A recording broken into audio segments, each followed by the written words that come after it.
Hey, Ollie Hoopla. Um, I wanted to kind of make this video for a little while. I just haven't had a lot of time. Hopefully you can hear me okay. I'm sitting in the park here in Sweden. It's a pretty beautiful day. Nobody's here. I came here to take my son to the like playground they have on the other side of the camera, but he fell asleep. So we're just sitting here now, hanging out. Let him sleep a little.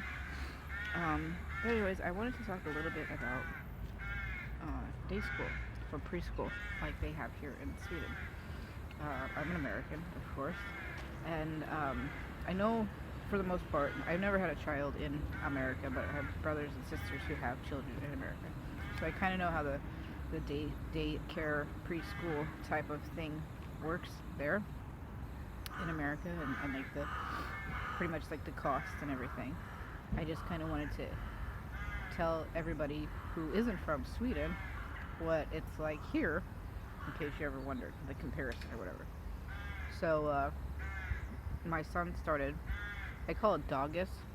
It's Förskolan, which is like before school, actual school.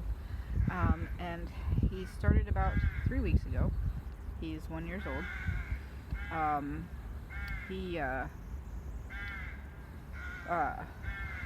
We have him like set up for times like all day long so that I can do school and work, my husband can go to work and whatever. And the cost, when you have a child here in Sweden, you get a check from the government once a month. It's called barnbidrag.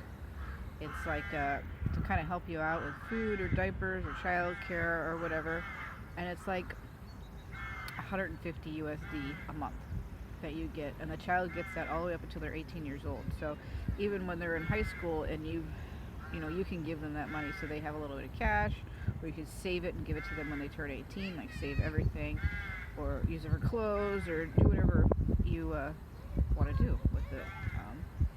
So a lot of people, when the kids go to Förskolan or dagis, they use that money for dagis. And because of the way that dagis works, day school or preschool here, it's based off of your income, you and your husband's income or your income. And we hit the cap, so we get, charged the most, which is substantially lower than what it is in the United States. And I think when I tell you this number, you're probably gonna like just flip out. But keep in mind, in Sweden, they have higher taxes to help out with this kind of stuff. But I 100% prefer paying higher taxes to know that I am okay. I can depend on the government. I feel secure. I'm never really stressed, not like in America. I'm not knocking America. I love America. I would love to go back, but, for now, the best place for him is here, because it's a wonderful opportunity that we have a chance to come here. My husband is Swedish, so it's substantially cheaper to have a child in Sweden than it is in America. Granted, the school system, the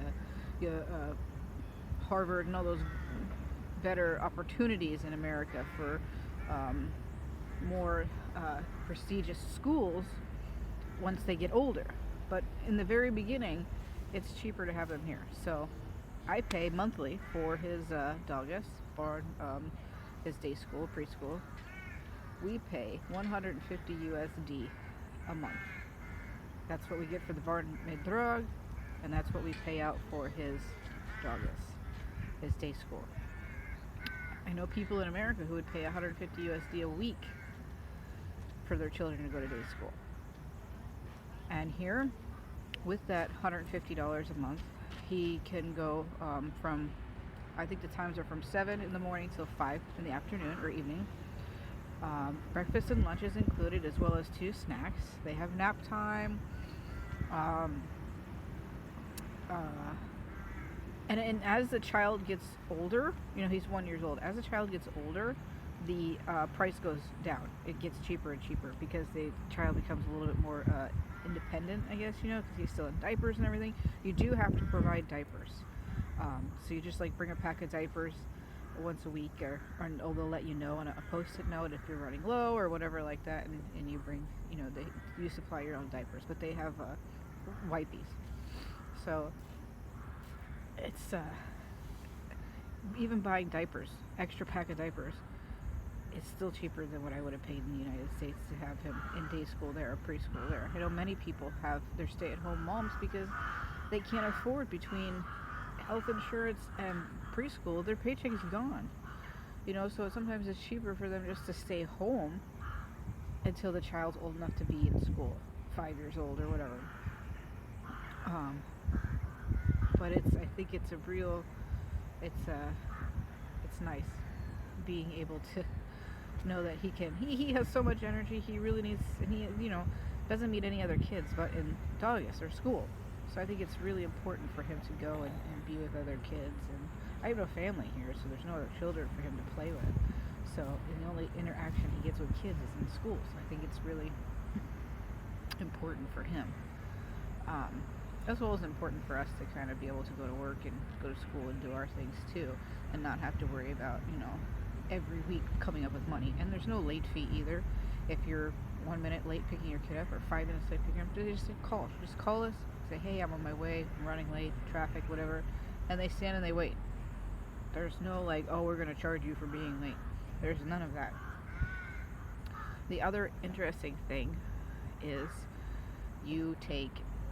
when you're first checking your kid into day school, you take off 2 weeks of your job, either mom or dad, or mom, dad, whoever. You take off 2 weeks. It's pretty much 2 weeks. It could be 3, just depending on the child. And basically, you're helping transition him into school. So you go with them every single day to school. You sit with them. You meet with the teachers. You're in the classroom with him and the other kids. You're kind of helping him transition. It's not just dropping him off or her off and going. You're there 2 weeks, and you're slowly tapering off. So like, for example, after 3 or 4 days, maybe they'll say, go, out for a 15 or 20 minute walk, come back, and we just want to see how he does. They do this transition period slowly for the child, and I think for you also, and it's so cool. I think it's less traumatizing than just dropping them off and going. And with that, say you're afraid, oh my God, I can't be out of work for 2 weeks. You can file for this thing called Preschool Casa, or Preschool Casa, and then that helps you out. You get like 75% of your paycheck for each day, rather than if you worked a day, you get 100%, you get 75%, and they pay that out to you at the end of the month with your rest of your paycheck. So you're only missing like 25%. But it's worth it, I think, because you're able to help your child transition slowly into this classroom. Because I find it sometimes so traumatizing when you just drop them off and go. This is a slow transition. I think it's great. You go outside with the kids, you eat with the kids, you get to meet the other kids, and there's other parents there doing it as well. I think he has a total of 16 kids in his class, which is kind of large. They said usually they only do 12, but they have 16. And the ages he's the youngest, so it's 1 to 3. And they have like building blocks, and they sing songs, and they teach them things. And this type of school is a natural science school, so they kind of center around science and stuff like that, natural sciences. So they go outside and things like that, and it's just really cool. I've been wanting to make this video because I just think it's interesting for anybody who's ever wondered, even if you're not in America or whatever, just how the day school, daycare system works here in Sweden. And there's other things you can do too if you don't want to put them in day school. I think there's like smaller private type of schools where it's like a woman and she has them maybe at her house or something like that, which are smaller groups, maybe 5 or 6. But this school is like so close to the house. I walk, drop him off, walk home. I will be walking home right now. I stay with him, but it's amazing. It's really cool. But the kicker is, since we've had this thing going on in the world, he has not been to school. So he started 3 weeks ago. He went 3 or 4 days, and then he got his vaccinations, and then he developed a cough and runny nose. And since then, he hasn't been in school. So the 2-week transition is now turning into a month or so transition, because they're being very careful. You know, they closed the high schools here and the middle schools, but the Grun schools, which is like elementary schools, those are still open. So yeah, right now. So, but he's doing great. He's healthy. He's much better. I saw the doctor today, and she said take him to school. So we're gonna go tomorrow again. So that'll be really fun. He'll get to meet his little friends, and it's so cute when the little kids are like, "Hey, hey," and they say hi to him, and he just like points. And I think it's a really nice. I think it's just a nice transition for them as well as, you know, for the kids, the teachers, and for, you know, your child. I just think it's really cool.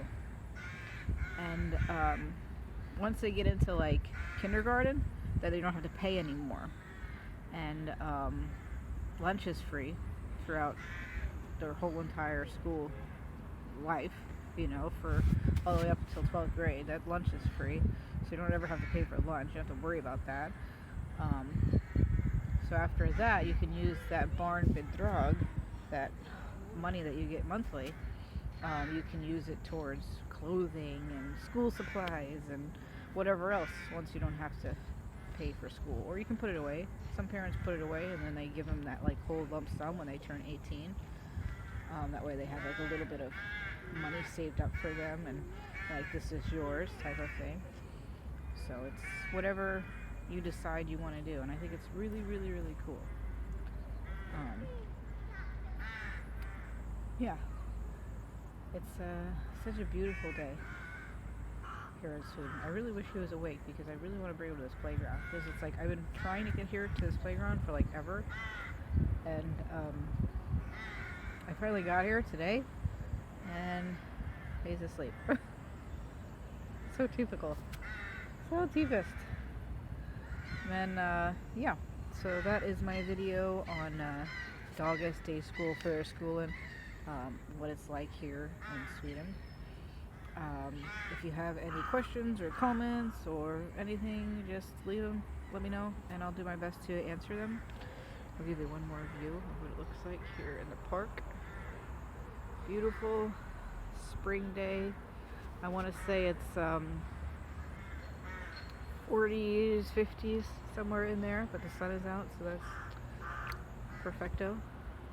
Try to show you what this park looks like over here. I don't know if you can see. It's like a really cool park, but he is sleepy son. So yeah, I hope you all have a wonderful, wonderful day. And like I said, if you have any questions or comments, just leave them below and I'll do my best to answer them. Hey-do!